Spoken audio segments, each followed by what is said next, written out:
ఢిల్లీలో సీఎం రేవంత్ రెడ్డి మాట్లాడుతున్నారు. లైవ్ ద్వారా చూద్దాం.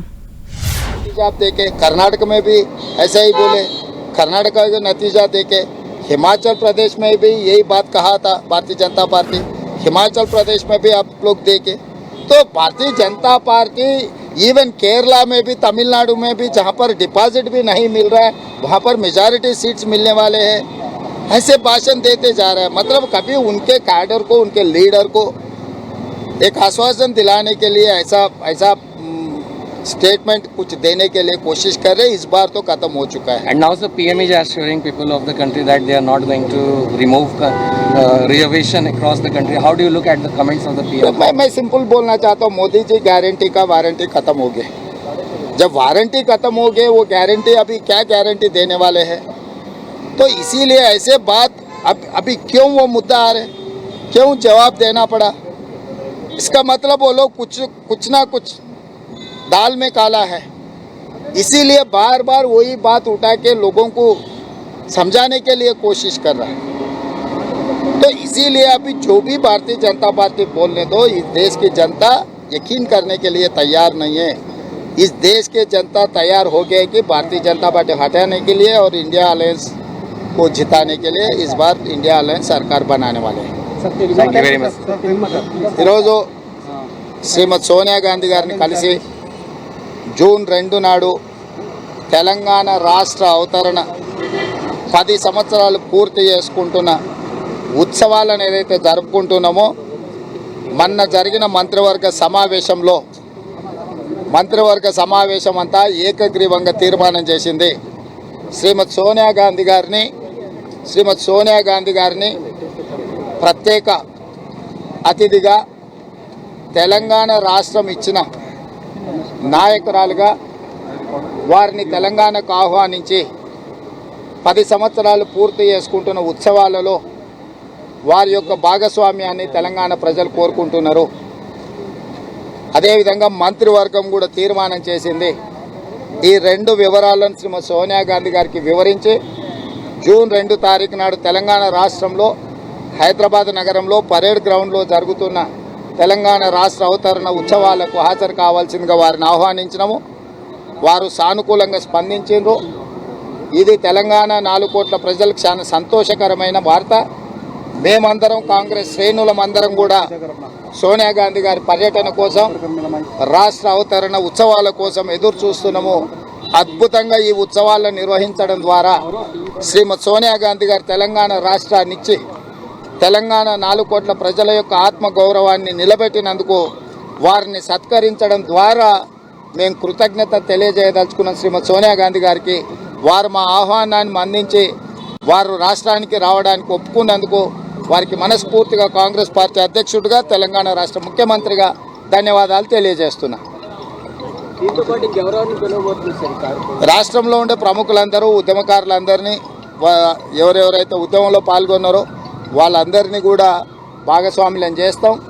ఇది ప్రజా పాలనలో చేసుకుంటున్న మొట్టమొదటి ఉత్సవాలు.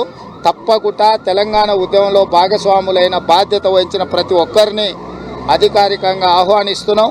వారందరికీ కూడా సముచితమైన గౌరవము దక్కుతుంది.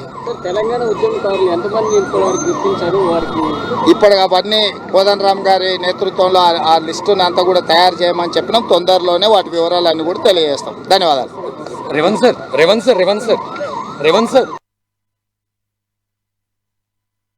मुझे सोनिया जी से मिलकर जून 2 is our state appointed day. Celebrations are going on. So I have invited Srimati Sonia Gandhi ji to attend that occasion on behalf of Telangana people. So in principle she has agreed to come Telangana to attend that occasion. Very auspicious day for Telangana people. That is why we have invited. Our cabinet has passed a resolution to invite Srimati Sonia Gandhi ji. I have conveyed my cabinet decision and Telangana people's request. मैं एक बात साफ कहना चाहता हूँ, जब चुनाव आएंगे तब तक मोदी जी को पाकिस्तान याद आएंगे। भाई किसने गया पाकिस्तान प्राइम मिनिस्टर बर्थडे के लिए? कांग्रेस नेता लोग थोड़ी गया। मोदी जी को जब पसंद है पाकिस्तान जाएंगे, पाकिस्तान में प्रेसिडेंट वहाँ के नेता जन्मदिन में मिलेंगे, गला मिलेगा, नहीं तो पाकिस्तान से अच्छा रिश्ते के बारे में बोलेगा। और कभी उनको पसंद है तो उनके घर के बगल में मुसलमान भी थे, रमज़ान भी अच्छा वो लोग बनाए, ये सब सारे याद आएंगे।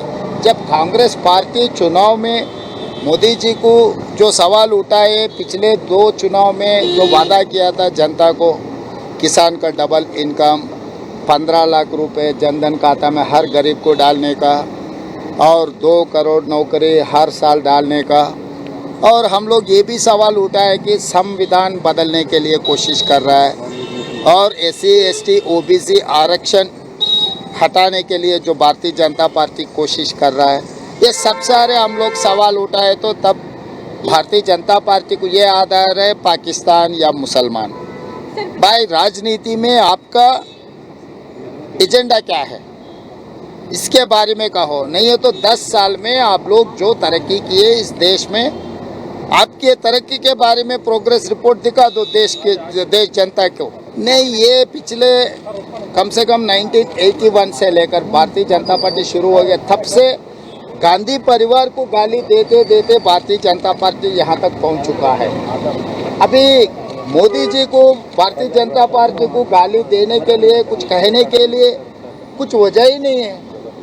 इनका जो इलेक्शन वादा थे, इनके 10 साल सरकार के जो राजनीति था, नहीं तो उनका एक्शन प्लान था, इसमें सारे सब फेल हो गए। इसके बारे में जवाब नहीं है भारतीय जनता पार्टी का नहीं, इसीलिए मोदी जी कुछ गाली दे रहा है, ऐसे बहाना सामने ले आके खड़ा कर रहा है। क्यों, हमको क्या ज़रूरी है मोदी जी को गाली देने का? मोदी जी इस देश के प्रधानमंत्री है। अगर बीजेपी के नेता लोग माने या नहीं माने, कांग्रेस पार्टी तो जब प्रधानमंत्री कुर्सी में कोई भी बैठने दो, अटल बिहारी वाजपेयी जी बैठने दो, नरेंद्र मोदी जी बैठने दो, कुर्सी के लिए हम लोग कभी भी कम नहीं किए। मगर अभी रहा, आप जो बात कह रहे हैं हम पलट के जवाब दिए, तो मोदी जी ऐसे बयान दे रहा है, ये ठीक नहीं है।